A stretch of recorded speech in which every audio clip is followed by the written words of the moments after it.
ونعوذ بالله من شرور أنفسنا ومن سيئات أعمالنا من يهده الله فلا مضل له ومن يضلله فلا هادي له ونشهد أن لا إله إلا الله وحده لا شريك له ولا نظير له ولا وزير له ولا مثل له ولا مثال له ونشهد أن سيدنا وسندنا ومولانا محمدا عبده ورسوله أرسله الله إلى كافة للناس بشيرا ونذيرا وداعيا إلى الله بإذنه وسراجا منيرا صلى الله تعالى عليه وعلى آله وأصحابه أجمعين أما بعد فأعوذ بالله من الشيطان الرجيم بسم الله الرحمن الرحيم اقترب للناس حسابهم وهم في غفلة معرضون وقال الله تبارك وتعالى في مقام آخر فمن زحزح عن النار وأدخل الجنة فقد فاز وما الحياة الدنيا إلا متاع الغرور صدق الله مولانا العظيم اللهم صل على سيدنا ومولانا محمد وعلى آل سيدنا ومولانا محمد وبارك وسلم وصل عليه رب اشرح لي صدري ويسر لي أمري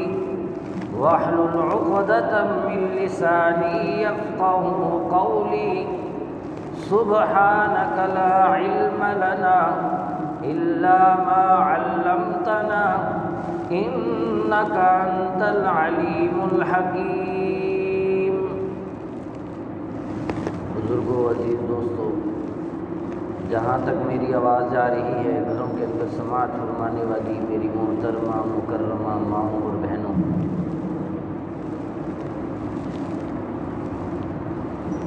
اس وقت دنیا میں ہر مسلمان بلکہ ہر انسان کامیابی کی تلاش میں ہے. ہر انسان چاہتا ہے مجھے کامیابی ملے. جو جس فیلڈ میں لگا ہوا ہے، جو بھی کام کر رہا ہے، مقصد یہی ہے کہ مجھے کامیابی مل جائے. اور ہم نے دنیا کی زندگانی کو، دنیا میں ایک انسان ایک مشن لے کے چلتا ہے، ایک کام لے کے چلتا ہے. اس مشن کے اندر اگر اس کو کامیابی مل جائے تو وہ اسی کو اپنی کامیابی سمجھتا ہے. اور اللہ نہ کرے اس کام میں اس کو ناکامی مل جائے تو وہ اپنی سب سے بڑی ناکامی اسی کو سمجھتا ہے. حالانکہ ایک کافر کی تو یہ سوچ ہو سکتی ہے، مسلمان کی کامیابیوں کا محور، مسلمان کی کامیابیوں کا مرکز اور ملجا جو ہے وہ اصلاً آخرت کی کامیابی ہے. وہ اگر دنیا میں کوئی عمل کرتا بھی ہے تو اس میں بھی وہ آخرت کی کامیابی اور آخرت کی فکر کو ملحوظ خاطر رکھتا ہے. دنیا کمانا یا دنیا کی فکر کرنا یہ برا نہیں ہے، لیکن دنیا کی فکر کے ساتھ آخرت کو بلا دینا اور دنیا کو ہی اپنا اوڑھنا بچھونا سب کچھ سمجھ لینا، یہ غلط بات اور خطرے کی بات ہے. دنیا دن من سے نکلا ہے، قریب کے معنی میں آتا ہے، ٹھیک ہے دنیا ہمارے قریب ہے، سب کچھ نظر آ رہا ہے، دنیا کی کامیابی ہمیں نظر آ رہی ہے، لیکن اس کے بعد ہے آخرت۔ آخرت کہتے ہیں بعد میں آنے والی، تو ہماری اصل زندگی وہ ہے کہ جو بعد میں آنے والی ہے۔ جہاں ہم دنیا کی فکر کرتے ہیں وہاں ہمیں سب سے زیادہ جس چیز کی فکر کرنی چاہیے وہ آخرت کی فکر ہے۔ دنیا کی محرومی چند روزہ ہے، دنیا کی ناکامی چند روزہ ہے، لیکن اللہ نہ کرے وہاں ناکامی ہو گئی، وہاں اگر محرومی ہو گئی تو وہ دائمی ہے۔ اس لیے اصل جو فکر ہے وہ اس وقت کی آخرت کی جو زندگی کی ہے اس کی فکر کرنی چاہیے۔ ہمارا اگر مالی کوئی حرج ہو جائے، کوئی نقصان ہو جائے، اس کی تو ہمیں فکر ہوتی ہے، لیکن نماز رہ جائے تو ہمیں فکر نہیں ہوتی۔ دینی کوئی حکم ٹوٹ جائے، اللہ کی نافرمانی ہو جائے تو ہمیں پریشان نہیں کرتا۔ اس کا مقصد یہ ہوا، اس کا معنی یہ ہوا کہ ہمارے دل میں جتنی اہمیت دنیا کی ہے اتنی اہمیت آخرت کی نہیں ہے۔ اگر یہ کردار کسی کافر کا ہو، اگر یہ عمل کسی کافر کا ہو کہ اس کو ساری فکر دنیا کی لگی ہوئی ہے، تو یہ کوئی تعجب کی بات نہیں، اس لیے کہ دنیا ہے ہی اس کے لیے جنت۔ حضور اقدس صلی اللہ علیہ وسلم نے جب بعثت کا اعلان کیا، حضور اقدس صلی اللہ علیہ وسلم کے فرامین میں جب یہ چیز آئی کہ کامیابی صرف حضور صلی اللہ علیہ وسلم کے قدموں میں ہے، باقی ہر طرف ناکامی ہے، تو یہودی کہنے لگے ہم تو انبیاء کی اولاد ہیں، نحن ابناء اللہ واحباؤہ، ہم تو اللہ کے بیٹے ہیں اور اللہ کے محبوب ہیں۔ لن تمسنا النار الا ایاما معدودہ، آگ ہمیں چھو ہی نہیں سکتی، اگر ہمیں آگ میں جانا بھی پڑا تو چند دن کے لیے جانا پڑے گا، وہی 40 دن جو موسیٰ علیہ السلام جو ہے نا وہ پہاڑ کی چوٹی پر، طور کی بلندیوں پر رب تعالیٰ سے تورات لینے گئے تھے، ہم نے ان کی پیٹھ پیچھے جو بچڑے کی پوجا کی تھی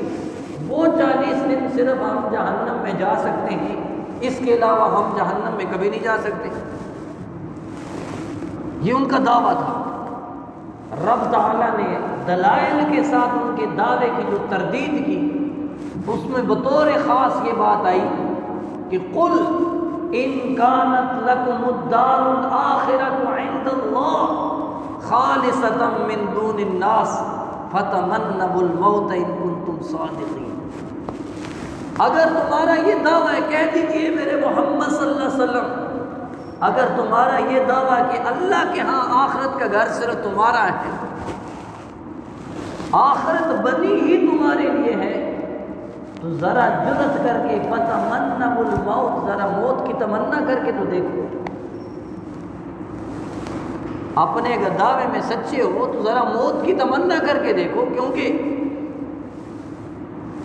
موت تو دوست کو دوست سے ملا دیتی ہے، ایمان والا تو رب کی محبت میں تڑپتا ہے۔ صحابہ اکرام حضور کے تربیت یافتہ، جب وہ آخرت کو اپنی منزل سمجھ رہے ہیں، ان کا بھی دعویٰ یہ ہے کہ آخرت ہماری منزل ہے، ہم رب سے ملنے جا رہے ہیں، تو ان کے سینے میں تیر لگتے تھے،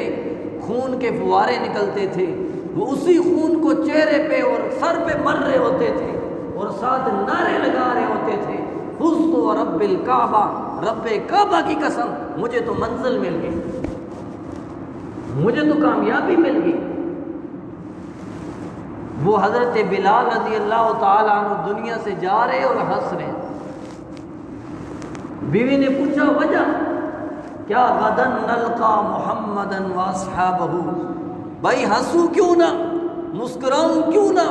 خوش کیوں نہ ہوں، اس لیے کہ کل محمد رسول اللہ صلی اللہ علیہ وسلم اور صحابہ سے ملنے جا رہا ہوں۔ تو جن لوگوں نے آخرت کو اپنا گھر سمجھا، جو اپنے آپ کو یہ سمجھتے ہیں کہ ہم آخرت ہی کے لیے بنے ہیں، وہ پھر موت سے نہیں ڈرتے بلکہ موت ان سے ڈرتی ہے۔ اور تمہارا حال یہ ہے، رب تعالیٰ نے خود ہی جواب میں کہہ دیا کہ میرے محمد صلی اللہ علیہ وسلم آپ ان سے کہیے موت کی تمنا کریں، لیکن وَلَن يَتَمَنَّوْهُ أَبَدًا بِمَا قَدَّمَتْ أَيْدِيهِمْ،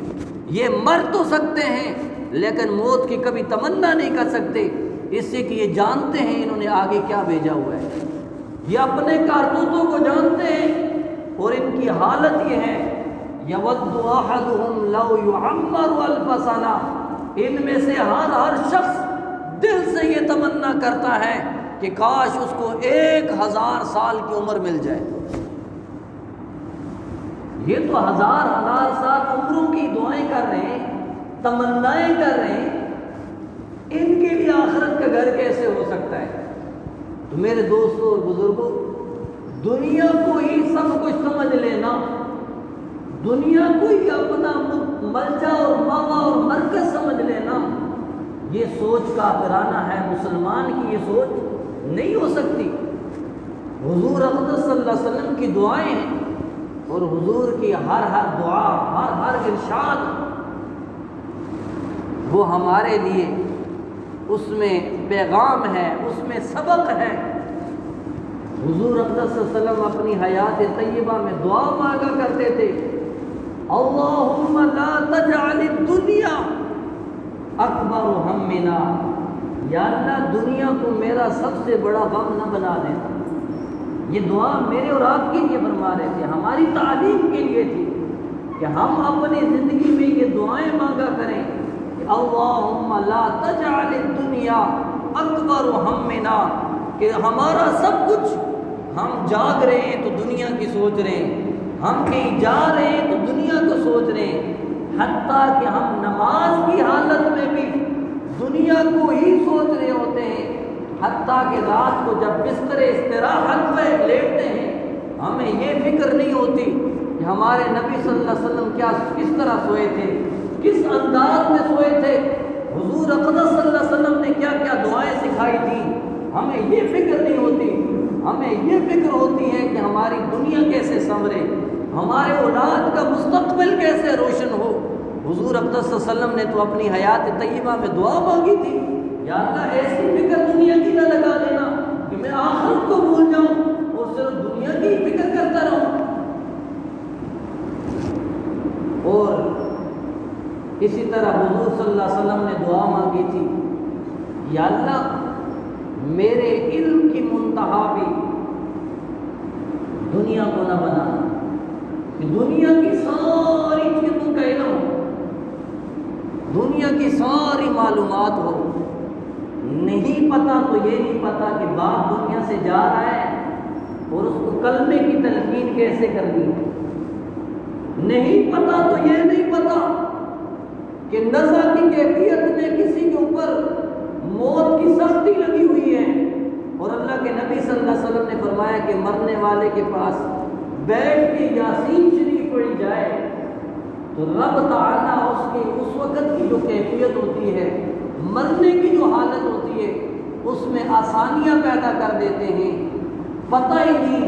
اور اگر پتہ ہے تو پڑھنی نہیں آتی، نہیں پتہ تو ہمیں یہ نہیں پتا کہ پاکی ناپاکی کے مسائل کیا ہیں، ہم کب پاک ہوتے ہیں، ہم کب ناپاک ہوتے ہیں، نہیں پتا تو ہمیں یہ نہیں پتا کہ ہم رب تعالیٰ سے باتیں کرنے جا رہے ہیں، رب تعالیٰ سے باتیں کرنے جا رہے ہیں، نماز کی حالت میں جا رہے ہیں، اور نماز کن چیزوں سے ٹوٹ جاتی ہے یہی نہیں پتا، حتیٰ کہ یہ بھی نہیں پتا کہ اس نماز میں پڑھا جانے والا وہ لیسن، وہ سبق، وہ کلمات، وہ بھی ہم ٹھیک پڑھ رہے ہیں یا نہیں پڑھ رہے۔ بچہ پیدا ہوتا ہے ہمیں یہ فکر ہوتی ہے کہ اس کو کیا بنانا ہے، 10 لوگوں سے مشورہ کر رہے ہوتے ہیں کہ اس میں کہ میٹرک میں اتنے نمبر آئے، آگے اس کو کس شعبے میں ڈالوں، پری میڈیکل میں ڈالوں، پری انجینئر میں ڈالوں، کیا کروں، یہ فکر تو ہمیں ہے، لیکن یہ فکر نہیں کہ اس کو کچھ دینی مسائل سکھا دیا جائے، وَلَا تَقْتُلُوا أَوْلَادَكُمْ خَشْيَةَ إِمْلَاقٍ، یہ مانوی قتل مفسرین نے لکھا ہے، ایک ظاہراً قتل ہے، ایک مانوی قتل ہے کہ اولاد کو دینی تعلیم نہ دینا۔ ایک شخص مولانا اشرف علی تھانوی صاحب رحمۃ اللہ علیہ کے پاس اپنے بیٹے کو لے کے آیا اور آگے کہنے لگا حضرت یہ نماز نہیں پڑھتا، اس کو تھوڑی سی ترغیب دیں کہ یہ نماز پڑھنے لگ جائے۔ حضرت نے بچے کو سائڈ پہ بلایا اور سمجھانے لگے کہ دیکھیں ہمیں رب تعالیٰ نے پیدا کیا ہے، بنایا ہے اور اپنی عبادت کے لیے بنایا ہے، اور کلمے کے بعد جو سب سے بڑا حکم وہ ہماری طرف جو متوجہ ہوتا ہے وہ نماز کا ہے۔ حضرت سمجھانے لگے تو بچہ کہنے لگا کس کی نماز پڑھے، کس کی نماز پڑھے، کون ہے رب، کہاں پہ ہے، یہ تو ایسے لوگوں نے نعوذ باللہ فرضی بنایا ہوا ہے اور جو ہے نا عبادت کر رہے۔ حضرت چونک کے فرمایا میاں تمہیں اس کی نماز کی فکر ہے، اس کے ایمان کی پہلے فکر کرو، اس کو مسلمان تو بناؤ، اس کو پہلے ایمانیات تو سکھاؤ۔ ہمیں یہ تو پتہ ہوتا ہے، غیروں کی تمام معلومات اچھی بات ہے، من لم یعرف الزمان فهو جاہل، پتہ ہونی چاہیے، معلومات ہونی چاہیے، لیکن ہماری جو دینی چیزیں ہیں، دینی معلومات ہیں، ہمارے آقا صلی اللہ علیہ وسلم نے کتنی عمر پائی، حضور صلی اللہ علیہ وسلم کی ازواج مطہرات کتنی تھی، ان کے نام کیا تھے، خلفائے راشدین کون لوگ کہلاتے ہیں، کون کون ہیں، صحابی کس کو کہتے ہیں، حضور اقدس صلی اللہ علیہ وسلم کی اولاد کتنی ہے، بیٹے کیا کتنے تھے، بیٹیاں کتنی تھیں، یہ ہم نہ ہمیں پتہ ہوتا ہے نہ ہماری اولادوں کو پتہ ہوتا ہے۔ تو یہ ہم سب کچھ ہم نے دنیا کو سمجھ لیا، حالانکہ میرے دوستوں اور بزرگوں اصل مسلمان کو جس چیز کی فکر ہونی چاہیے وہ ہے آخرت اور قیامت جو کہ آنے والی ہے، رب کی عدالت میں پیش ہونا ہے، رب کی بارگاہ میں پیش ہونا ہے۔ اور فَمَن يَعْمَلْ مِثْقَالَ ذَرَّةٍ خَيْرًا يَرَهُ وَمَن يَعْمَلْ مِثْقَالَ ذَرَّةٍ شَرًّا يَرَهُ، ایک رائی کے برابر بھی اگر نیکی کی ہے تو وہ بھی دیکھ لے گا، اور ایک رائی کے برابر اگر برائی کی ہے تو وہ بھی دیکھ لے گا۔ یا ویلتنا ما لهذا الكتاب لا يغادر صغیرۃ ولا کبیرۃ الا احصاها، اس وقت انسان حسرت سے کہے گا کیا ہو گیا اس کتاب کو، اس نے تو نہ کوئی چھوٹی چیز چھوڑی نہ بڑی چیز چھوڑی، سب لکھ مارا ہے۔ حضرت بہلول رحمۃ اللہ علیہ ایک منظور گزرے ہیں، ہارون الرشید جو ہے نا یہ بھی ایک نیک بادشاہ تھے، اچھے کام ہیں ان کے بہت سارے۔ عذرا تفنن ایک بار انہوں نے ایک لاٹھی حضرت بہلول رحمۃ اللہ علیہ کو پکڑائی، کہا یہ لے جائیے اور پورے شہر میں جو آپ کو بیوقوف نظر آئے نا اس کو یہ لاٹھی پکڑا دیں۔ حضرت بہلول لاٹھی لے گئے اور گھر جا کے رکھ لی۔ ہارون الرشید جب دنیا سے جانے لگے تو یہی لاٹھی لے کر حضرت بہلول آ گئے،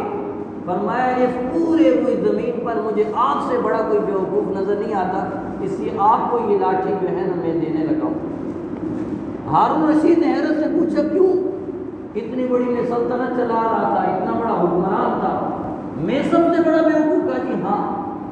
اس سے کہ آپ نے دنیا کے سفر کیے ہیں، میں نے دیکھا ہے ان سفروں میں بڑا جاہو جلال ہوتا تھا، بڑا آپ کے پیچھے آگے پیچھے فوجیں ہوتی تھیں، لشکر ہوتے تھے، لگ رہا ہوتا تھا کہ آپ سفر پہ جا رہے ہیں، اور وہ سفر میں محدود ہوتا تھا، جس کے بعد گمان یہی کیا جا سکتا تھا کہ انشاءاللہ آپ واپس تشریف لائیں گے گھر، اور ابھی آپ اس کی اتنی تیاری، اس مختصر سے سفر کی اتنی تیاری، اور ابھی آپ ایک سفر پہ جانے لگے ہیں جس کے بعد واپس آنا نہ آنا کنفرم ہے، اب حشر میں ملاقات ہوگی، اس سفر کے لیے یہ مختصر سی تیاری، اس لیے میری نظر میں آپ سے بڑا کوئی بیوقوف نہیں ہے۔ اس لیے میرے دوستوں اور بزرگوں، کسی حضور اقدس صلی اللہ علیہ وسلم معراج کی رات جا رہے تھے اور آپ کو جنت جہنم کے مناظر دکھائے گئے۔ حدیث میں آتا ہے حضور اقدس صلی اللہ علیہ وسلم کو ایک بڑھیا نے آواز دی، اپنی طرف متوجہ کرنا چاہا، تو حضرت جبریل علیہ السلام نے فرمایا کہ چلتے رہیے یا رسول اللہ وسلم، اس کی طرف توجہ نہ فرمائیے۔ بعد میں جو مناظر دکھائے تھے جب ان کی حقیقت بتانے لگے، فرمایا یہ جو بڑھیا تھی یہ دنیا تھی، بتلانا یہ مقصد تھا کہ آپ کی تشریف آوری کے بعد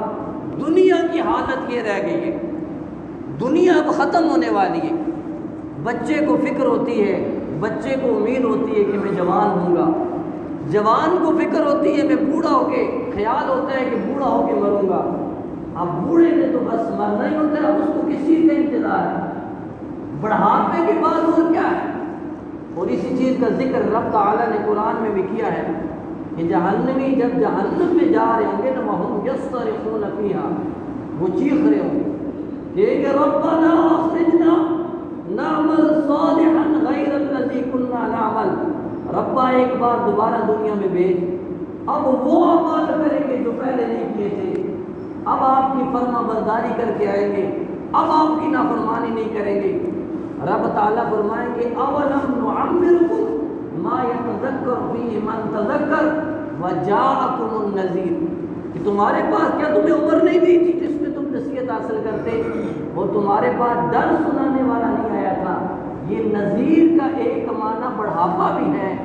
کہ سفید بال یہ موت کی نشانی ہے، سفید بال آ کے آپ کے پاس نذیر نہیں آیا تھا، پھر آپ کو کس چیز کا انتظار تھا؟ تو اللہ تعالی ہمیں آخرت کی فکر کرنے کی توفیق نصیب فرمائے۔ حضور اقدس صلی اللہ علیہ وسلم نے اپنی دونوں انگلیوں کو، شہادت والی انگلی کو اور دوسری انگلی کو یوں ملا کے فرمایا بعثت انا والساعہ کہاتین، میں اور قیامت یوں بھیجیں گے، یوں بھیجیں گے۔ اور حضور اقدس صلی اللہ علیہ وسلم نے فرمایا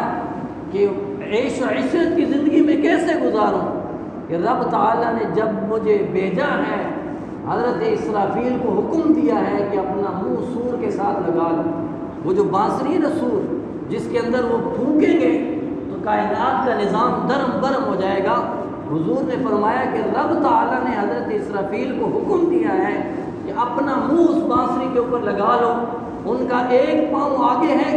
ایک پاؤں کچھ پیچھے ہے، مکمل طور پہ سور میں پھونکنے کے لیے تیار کھڑے ہیں، نظریں عرش پہ ٹکی ہوئی ہیں، صرف رب کے حکم کا انتظار کر رہے ہیں۔ اس کی میرے دوستوں اور بزرگوں ہمیں فکر کرنی چاہیے کہ ہماری اصل جو منزل ہے وہ آخرت ہے، اسی کی فکر کے لیے جو ہے نا ہمیں کوششیں کرنی چاہیے۔ اللہ تعالیٰ